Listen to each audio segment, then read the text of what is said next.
तो दोस्तों, क्योंकि सास भी कभी बहू थी के आज के एपिसोड की शुरुआत में हम देखते हैं कि नाश्ते के टेबल पर करण अपने बेटे रियांश के भारत में शिफ्ट होने के फैसले को लेकर गहरी सोच में डूबा होता है। तभी रियांश के टोकने पर वो जूस लाने का बहाना बनाकर वहां से उठ जाता है। तभी इतने में करण का इधर फोन बजता है तो स्क्रीन पर माँ का नाम देखकर रियांश हैरान होकर अपनी माँ नियति से पूछता है कि ये कौन है। तो नियति कहती है कि उसे नहीं पता, वो जाकर अपने पापा को फोन दे दे। लेकिन रियांश कहता है कि तब तक फोन कट जाएगा और वो खुद ही फोन को उठा लेता है। वहीं दूसरी तरफ तुलसी करण का फोन न उठाने से परेशान हो रही होती है। इधर जैसे रियांश फोन उठाकर पूछता है कि कौन है, तो तुलसी दूसरी तरफ से करण का नाम पूछती है। तो रियांश कहता है कि जी नहीं, मैं उनका बेटा रियांश बोल रहा हूँ, आप कौन बोल रही हैं? तो रियो की आवाज सुनते ही तुलसी को फिर से वो खौफनाक मंजर याद आ जाता है जब उसने पहली बार उसे देखा था। वो गहरे सदमे में चली जाती है और कुछ बोल नहीं पाती। तभी इतने में करण वापस आता है और पूछता है कि किसका फोन है। तो रियांश उसको कहता है कि किसी माँ का फोन आया था और उसने उठा लिया। इसके बाद वो फोन करण को दे देता है। तो करण फोन लेकर ये जानते हुए भी दूसरी तरफ तुलसी है जानबूझकर बात करने का नाटक करता है और कहता है कि वो थोड़ी देर में निकल रहा है और पहुंच जाएगा। इतना बोलकर वो फोन काट देता है। इसके बाद जब रियांश उसको पूछता है कि ये माँ कौन है, तो करण एक नई कहानी गढ़ता है। वो बताता है कि ये एक महिला है जो एक ऑर्फनेज चलाती है। वहां के सभी बच्चे उन्हें माँ कहकर बुलाते हैं और क्योंकि वो भी वहां जाता है इसलिए उसने भी उनका नंबर माँ नाम से ही सेव कर लिया है।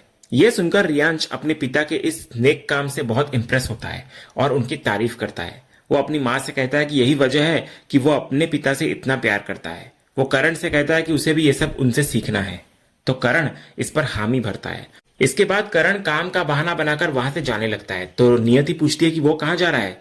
तो करण बोलता है कि उसे जाना है, कुछ काम है और वैसे भी उसे ऑर्फनेज भी जाना है। तो रियांश भी उसके साथ चलने की बात करता है।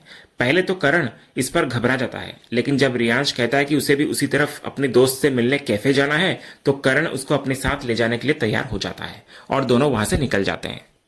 अगले सीन में हम देखते हैं कि मुन्नी, ऋतिक, परी और पार्थ मिलकर लैपटॉप पर शादी के कार्ड के डिजाइन देख रहे होते हैं। तभी शोभा वहां आती है और पूछती है कि वे लोग क्या कर रहे हैं। जब उसको पता चलता है सबसे कि वे शादी के कार्ड देख रहे हैं तो वो मजाक में कहती है कि वे थोड़े जल्दी नहीं कर रहे क्योंकि दूल्हा तो पहले राजी हो जाए। तभी ठीक उसी समय आर्यन वहां आता है और पूछता है कि किसकी शादी हो रही है। तो शोभा शैतानी से कहती है कि तुम्हारी। तो इस पर परी और पार्थ उसको रोकते हैं। तो शोभा कहती है कि वो जानती है कि ये एक सीक्रेट है, लेकिन आर्यन तो अब घर के मेंबर जैसा है इसलिए उसको बता सकते हैं। इसके बाद शोभा आर्यन को बताती है कि वे लोग तुलसी और मिहिर की शादी करवाने की योजना बना रहे हैं। तो आर्यन ये सुनकर बहुत खुश होता है। तभी ऋतिक कहता है कि कार्ड तो तैयार है लेकिन माँ अभी तक रेडी नहीं है शादी के लिए। इसके बाद आर्यन पूछता है कि क्या गौतम सर को इस बारे में पता है। तो शोभा बताती है कि यही तो समस्या है कि गौतम भैया इस योजना में शामिल नहीं है, लेकिन अब उन्हें शामिल करना पड़ेगा। इतना बोलकर शोभा तुरंत गौतम को फोन लगाती है। गौतम इधर कहता है कि वो एक जरूरी मीटिंग के लिए लेट हो रहा है, वो बाद में फोन करेगा। लेकिन जब शोभा कहती है कि बात माँ के बारे में है तो वो रुक जाता है। इसके बाद शोभा ऋतिक को तुरंत शादी का कार्ड गौतम को ईमेल करने के लिए कहती है और फिर गौतम से भी कहती है कि वो अपना मेल चेक करे, उसे सब कुछ समझ में आ जाएगा। इसके बाद गौतम इधर शोभा द्वारा भेजे गए ईमेल को चेक करता है। जैसे वो तुलसी और मिहिर की शादी का कार्ड देखता है वो हैरान हो जाता है। वो पूछता है कि कार्ड में शादी की तारीख क्यों नहीं है और माँ इस शादी के लिए मान कैसे गई।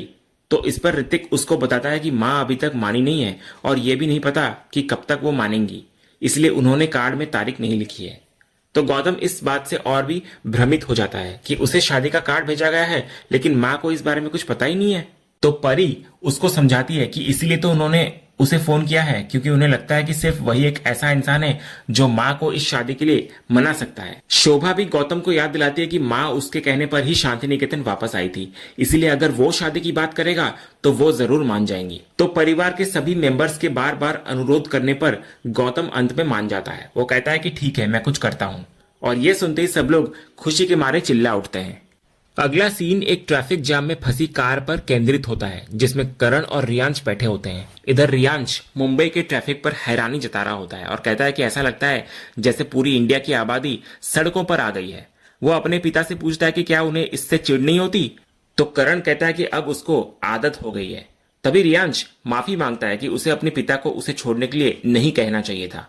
वो कहता है कि वो यहीं पर उतर जाएगा और मैप के हेल्प से अपनी मंजिल तक पहुंच जाएगा। वो कहता है कि वो अमेरिका में भी पैदल चलता था तो यहाँ भी चल लेगा। वो मजाक में कहता है कि उसकी माँ उसे रियो से राइनो बनाने में लगी हुई है। इसके बाद जाते जाते वो करण से कहता है कि वो उसकी तरफ से अपनी अनाथालय वाली माँ को हाय कह दे। इसके बाद रियांश गाड़ी से उतरकर पैदल चलने लगता है। इधर करण तुरंत तुलसी को फोन करता है और कहता है कि वो 10 मिनट में पहुंच रहा है और वो पापा और नंदिनी को बुला ले। वहीं दूसरी तरफ रियांश फोन पर मैप देखते हुए चल रहा होता है। तभी सामने से वैष्णवी आ रही होती है, जिसके हाथ में 2 बड़े बड़े बक्से होते हैं, जिससे उसे सामने देखने में दिक्कत भी हो रही होती है। तभी दोनों एक दूसरे को देख नहीं पाते और उनकी जोरदार टक्कर हो जाती है। इधर वैष्णवी के हाथ से सारे बक्से नीचे गिर जाते हैं और वो खुद भी गिरने वाली होती है, लेकिन रियांश फुर्ती से उसका हाथ पकड़कर उसको गिरने से बचा लेता है। तभी गुस्से में वैष्णवी चिल्लाती है, देखकर नहीं चल सकते क्या? ये सुनकर रियांश उसका हाथ छोड़ देता है और वैष्णवी धड़ाम से नीचे गिर जाती है। इसके बाद अब वैष्णवी और भी गुस्सा हो जाती है और पूछती है कि उसने उसे छोड़ा क्यों? तो रियांश चिढ़कर कहता है कि पकड़ो तो भी प्रॉब्लम, छोड़ो तो भी प्रॉब्लम, आखिर उसकी समस्या क्या है? तो वैष्णवी उठकर कहती है कि एक तो वो देखकर नहीं चलता और ऊपर से बकवास कर रहा है।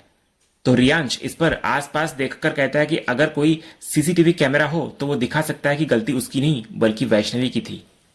तभी वैष्णवी उसको गुजराती में गधेड़ो कहती है। तो रियांश कहता है कि वो इंग्लिश, हिंदी या स्पेनिश में बात करे, उसको गुजराती नहीं समझ आती।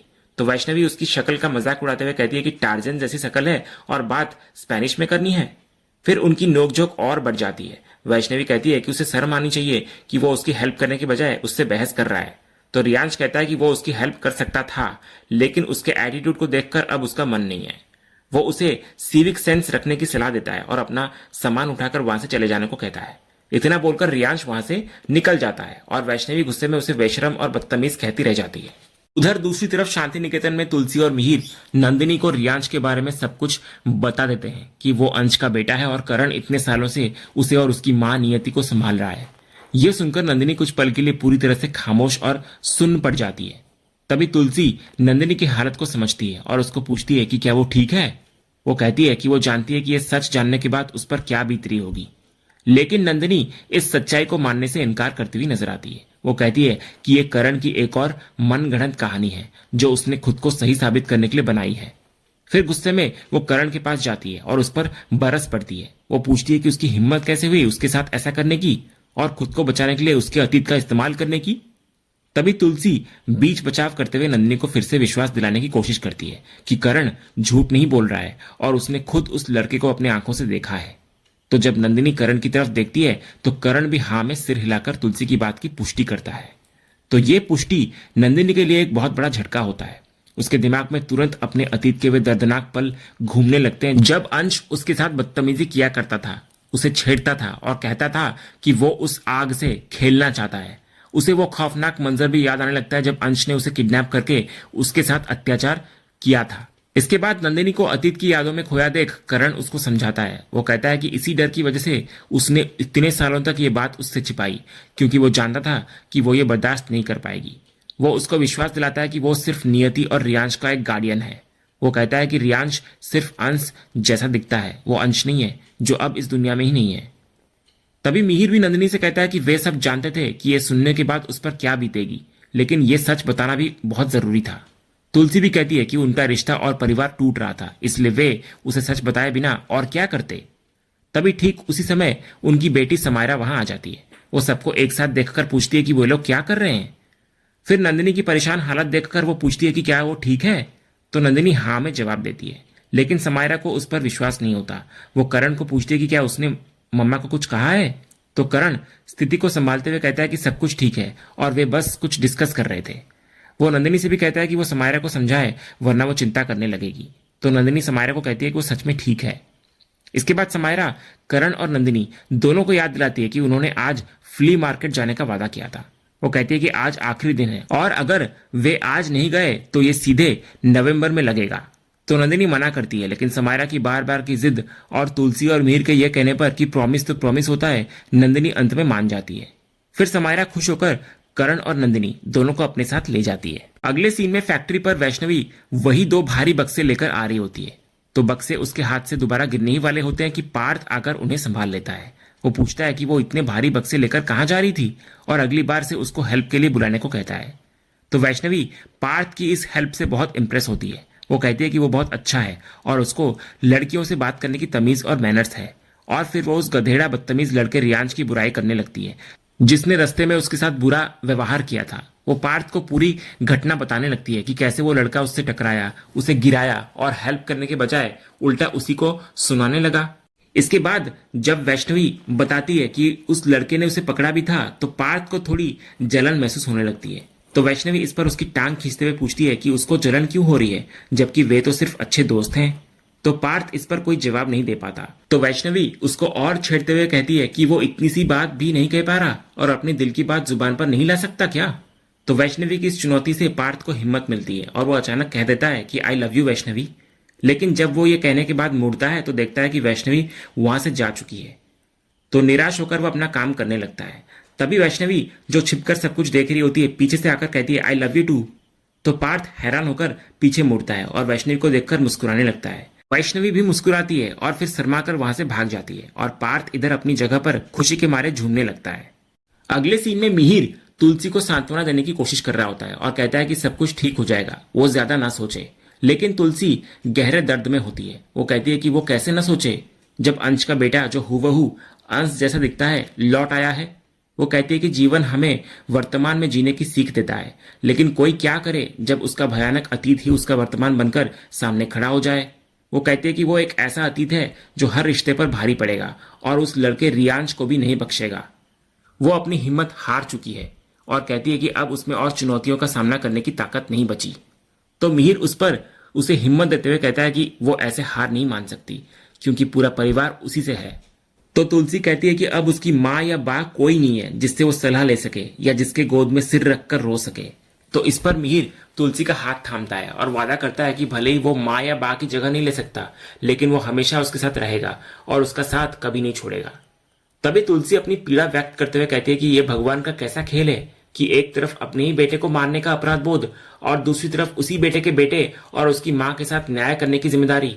वो पूछती है कि वे नंदिनी को कैसे संभालेंगे जिसको अंश ने इतना दुख दिया था। वे इस पहेली को कैसे सुलझाएंगे। तो इस पर मिहिर उसे अपने बचपन की एक कहानी सुनाता है। वो कहता है कि जब वो स्कूल में गणित की कोई समस्या हल नहीं कर पाता था तो वो उसके पीछे पड़ जाया करता था।